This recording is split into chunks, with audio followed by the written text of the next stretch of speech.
All right, guys, today we are taking a look at the words to algebraic expression conversion and the other way around. So we're basically just working on math translations today. Math is a language in a lot of respects. So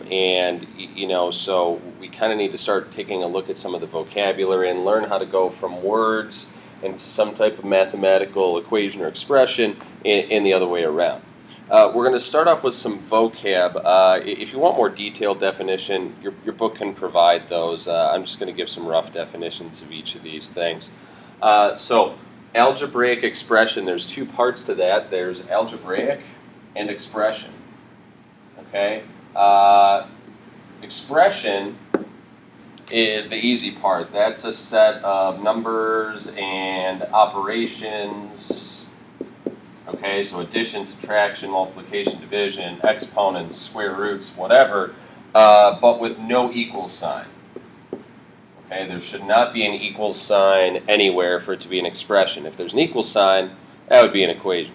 The algebraic part means just that we have variables involved. That's all it means. So an algebraic expression is going to be variables that are taking the place of numbers. And maybe some numbers in there too, and then just a bunch of operations connecting them.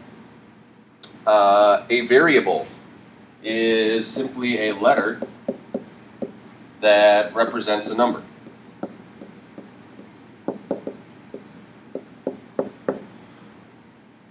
A term. Okay, terms and factors, these are both really important things, and I'll actually use the same expression. So let's say I had the expression 2 times 3 plus 4.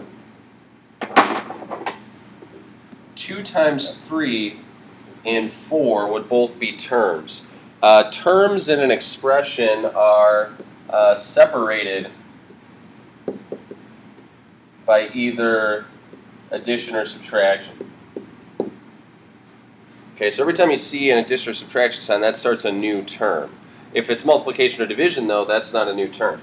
Factors are numbers that are multiplied to get another number. So like 2 and 3, those would both be factors. They're factors of the number 6, because 2 times 3 gets 6. So numbers that are multiplied are factors.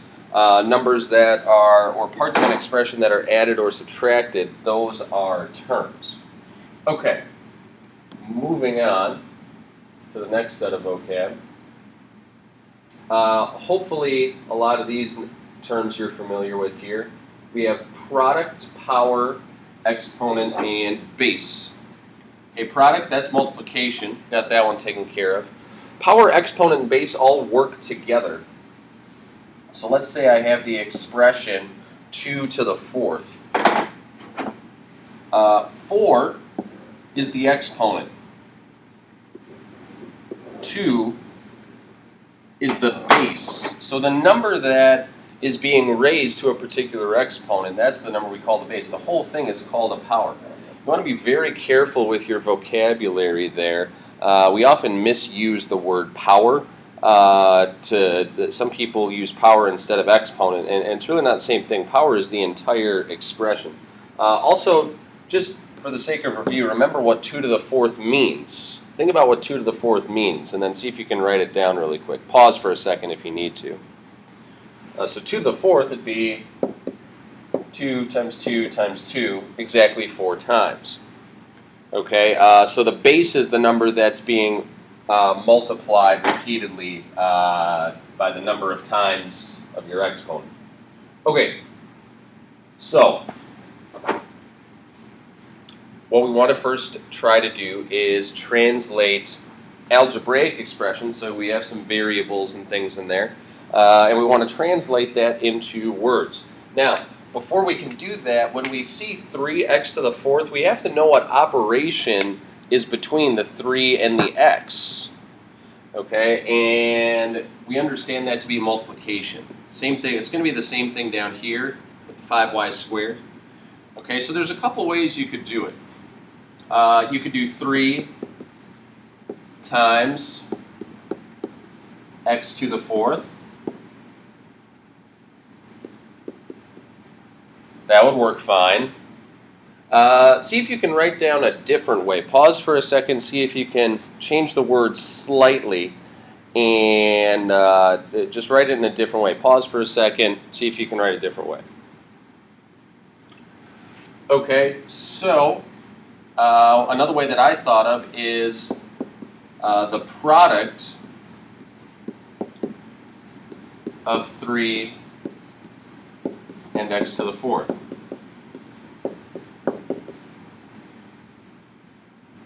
That would be another way. Maybe you thought of a different way. If you did, definitely share that with your group. Okay. Next one. See if you can think about a way to do this one on your own. This one maybe is a little bit trickier because we have multiple operations, but really should be about the same. So one way would be 5 times y squared. So you don't have to write 2 the second. You can use squared in place of a 2 exponent, plus 4. Just for fun, see if you can write it using the words product and sum instead of times and plus. See if you could do that. And then, maybe discuss that with your group. That'd be a cool thing to discuss with your group, I think. All right. Why don't you see if you can do each of these on your own, these ones that are on the back, and give it a pause, try it on your own, and then I'll reveal some possible answers. That, again, there's going to be a couple for each, certainly, but, pause, see if you can do it on your own, then come back. Okay, so for this first one, I got 16 times x cubed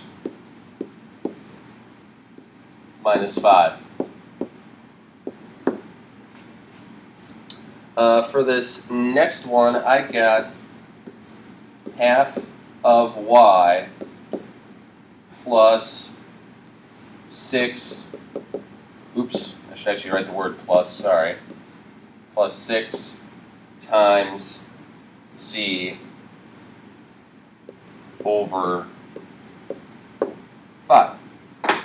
So actually this last one's a cool one to look at. So rather than using the word times, I use the word of. You will see the word of used in place of multiplication a lot. I also, for that last part, did 6 times z over 5. That kind of emphasizes to someone that even though that fraction sign means division, kind of emphasizes that it is a fraction. So a lot of different ways that you could write each of these. So now let's work on going from words kind of backwards a little bit. I'm gonna do A and C, and then I'm gonna see if you guys can do B and D on your own. Okay, so a number t more than 6.